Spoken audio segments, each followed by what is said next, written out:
మిమ్మల్ని విగ్రహ ఆవిష్కరణకి అంటే డైరెక్ట్గా జగన్మోహన్ రెడ్డి మిమ్మల్ని అడ్డుకున్నారు లేక పార్టీలో ఉన్న నంబర్ 1 జగన్ రెడ్డి గారు స్వయాన ఎవడికి చెప్పి వెళ్ళావు, ఎవడు చెప్పావని చెప్పండి. ఎవడు చెప్పాలి? రంగారావు విగ్రహావిష్కరణ చెప్పడానికి ఎవడు చెప్పాలి? ఎవడు పర్మిషన్ తీసుకోవాలి? అది ఎవడ పర్మిషన్ తీసుకోవాలి ఏంటది? మేము నువ్వా చెప్పేది? ఇక్కడ రాజశేఖర రెడ్డి గారు విగ్రహం తీసేస్తే ఏం స్పందించారు? అయ్యా మీ పార్టీలో ఏం స్పందించారు ఒకసారి చెప్పరా? నేను విగ్రహావిష్కరణకి వెళ్ళటం తప్పు, రైట్? నీ దీంట్లో తప్పు.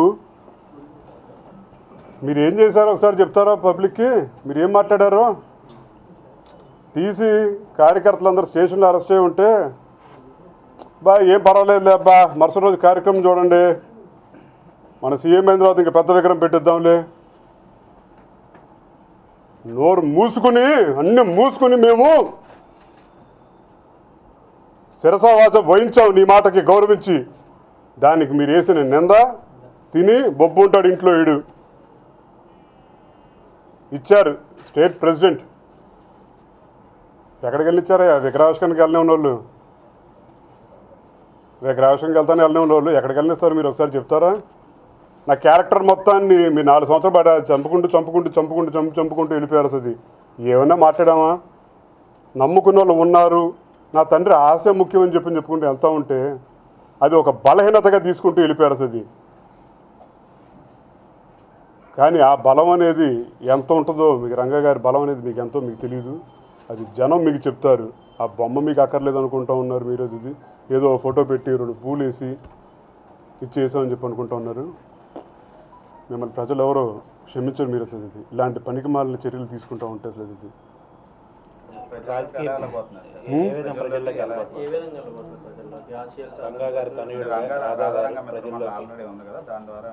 సరే రాధారంగ మిత్రమండలి ద్వారా వెళ్తాను, లేదంటే నా వ్యక్తిగత మద్దతు నేను ఎవరికి ఇచ్చుకుంటాను అనేది నేను మెల్లిగా నా పని నేను చేసుకుంటూ వెళ్తూ ఉంటాను.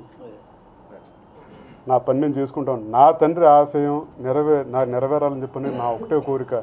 నాతోటి ఇప్పుడు కొంతమంది కార్పొరేట్లు రాజీనామా ఆవేశం మీద వాళ్ళు బాధ కొద్ది రాజీనామా చేస్తున్నారు. ఆగండి అని చెప్పడం జరిగింది. అది నేను ఇప్పుడు కూడా ముఖ్యమంత్రి గారిని ఒకటే కోరుతూ ఉన్నాను, దయ ఉంచి నా తండ్రి ఆశయాన్ని విజయవాడ నగరంలో ఎన్ని వేల కుటుంబాలు ఉన్నాయో, కృష్ణలంక ప్రాంతం ఉంది, బ్రహ్మరాంపురం, మంటాడపాకలు, ఇందిరా కాలనీ ఉంది, మాచవరం కొండ ఉంది, మొగలరాజపురం కొండ ఉంది, వంట చిట్నగరం, ఇన్ని చాట్ల కొండ ప్రాంతం పోరంబోకులు ఉన్నాయి. ఎన్నో రకాలలో ఉన్నారు. ఎంతోమంది ఎన్నో వేల కుటుంబాలు నివసిస్తున్నారు మా ఊరిలో. దయ ఉంచి వాళ్ళందరికీ ఇళ్ళ పట్టాలు ఇవ్వమని చెప్పని మిమ్మల్ని కోరుతూ ఉన్నాను. మీరు ఇచ్చిన జియోలో చిన్న లోతుబాట్లు ఉన్నాయి, దాన్ని కొంచెం సవరణ చేసి మా విజయవాడ నగర ప్రజల్ని నా తండ్రి ఆశయాన్ని నెరవేర్చమని చెప్పని మిమ్మల్ని కోరుకుంటూ ఉన్నాను. సార్ యాక్చువల్లీ పొలిటికల్ ప్లాట్ఫామ్ లేకుండానే మీ ప్రయాణం నడుస్తుంది, మీ ఆశయాలు నెరవేరుతాయని మీరు భావిస్తున్నారు. గత 4 నెలల నుంచి నేను ఒక పార్టీలో ఉన్నా, నేను నా పని చేసుకుంటూ ఇక్కడ పేరుకి మాత్రం పార్టీలో ఉన్న పీకేసినా సరే ఉంటున్నా. ఇదిగో ఇది ఒక ఇల్లు, ఇది నా మీద వైఎస్ఆర్సీపీ వాళ్ళు పార్టీ ఆఫీస్కి రాడు, పార్టీ ఆఫీస్కి వచ్చి మాట కూర్చోడు అని చెప్పాను. అది ఎక్కడ అడిగినా సరే రంగారు ఇల్లు ఎక్కడ అని చెప్పంటే ప్రతి ఒక్కడు అడ్రస్ చెప్పగలుగుతాడు. ఇక్కడ చిన్నవాళ్ళ దగ్గర నుంచి పెద్దవాళ్ళ దాకా ఉన్న ఇల్లు కాదని అనుకుని ఆయన పేరు మీద ఉంది కాబట్టి ఇక్కడ సమస్య చెప్పుకోవడానికి 10 రకాల మంది వస్తారని చెప్పని, 10 రకాల పార్టీ వాళ్ళైనా వస్తారని చెప్పని దీంతో ఇక్కడ ఆఫీస్ పెట్టాను. అసలు ఇది అందుబాటులో ఉండాలని అనుకున్నాను. నా ఓపిక ఉన్నంత వరకు ప్రతి ఒక్కరికి అందుబాటులో ఉంటానే ఉన్నాను. నాకు ఓపిక ఉన్నంత వరకు ఉంటానే ఇటు బస్సులో ఇలాగే ఉంటాను. ఈ రంగగారి ఆఫీస్ అనేది ఎప్పటికీ ఉంటుంది. ఇందాక పార్టీల గురించి మీరు మాట్లాడుతూ వెళ్ళారు. అసలు నా తండ్రి చెప్పిన తెలుగుదేశం పార్టీ లేదు ఇంకోటి మాట్లాడారు.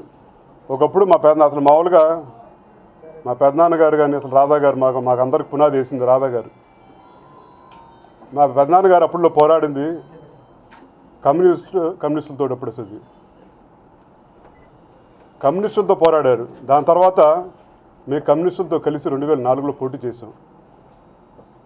ప్రజలు మమ్మల్ని అది కూడా నిలదీయచ్చు. మరి ఆ రోజు మరి మీ పెద్దనాన్ని మరి ఇలా చేశారే, మరి దాని తర్వాత మరి మీ నాన్నగారు వచ్చిన తర్వాత మరి నువ్వు ఎలా కలిసావు అని చెప్పనేసి అది పునాది వేసింది ఆయనే కదా, మీ అందరికీ చనిపోయిన రాధా గారు కదా అని చెప్పని. ఆ రోజు ఆ పార్టీలో ఉన్న వ్యక్తులు ఆ రోజు ఉన్న వ్యవస్థ మీద పోరాడుతూ వెళ్ళారు. అది ఇవాటికి నేను అదే చెప్తూ ఉన్నాను. నన్ను ప్రశ్నించారు, నిజంగా నా దగ్గర సమాధానం లేదు. ఉంటారు, అన్ని పార్టీల్లో ఉంటారు. మా రాజకీయంగా మా ఆలోచన లేక మేము ఆవేశంతో మాట్లాడే మాటలు, కొంతమంది చేసిన కార్యక్రమాలని ఒక పార్టీ గంటగట్టి భవిష్యత్తులో కూడా ఎవరైనా వాళ్ళు ఎవరు నచ్చిన పార్టీలో వాళ్ళు ఉండొచ్చేవో, కానీ రంగారు అభిమానించేవాడు మాత్రం అంత పిచ్చోడు కాదు. వాళ్ళు ఏదైనా చేయగలుగుతారు, తిరగబడితే ఏదైనా చేయగలుగుతారని చెప్పని చూపించడానికే ఉంటారని చెప్పని కూడా భావిస్తూ ఉన్నాను. దయవుంచి ఇన్ని రోజుల పాటు మీరు సహకరించారు.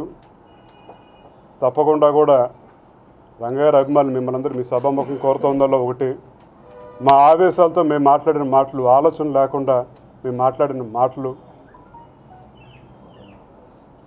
మీరు అవన్నీ కాసేపు పక్కన పెట్టి రంగా గారి ఆశయం అనేది నెరవేరాలని చెప్పని మీరందరూ కలిసికట్టుగా ఉండాలని చెప్పని కోరుకుంటూ సెలవు తీసుకుంటా ఉన్నాను. ఆదర్శ్ మాట్లాడుతున్నాను. Please subscribe to mirror TV. Please subscribe to Mirror TV. Please subscribe to Mirror TV. Please subscribe Mirror TV. Please subscribe to Mirror TV. Thank you.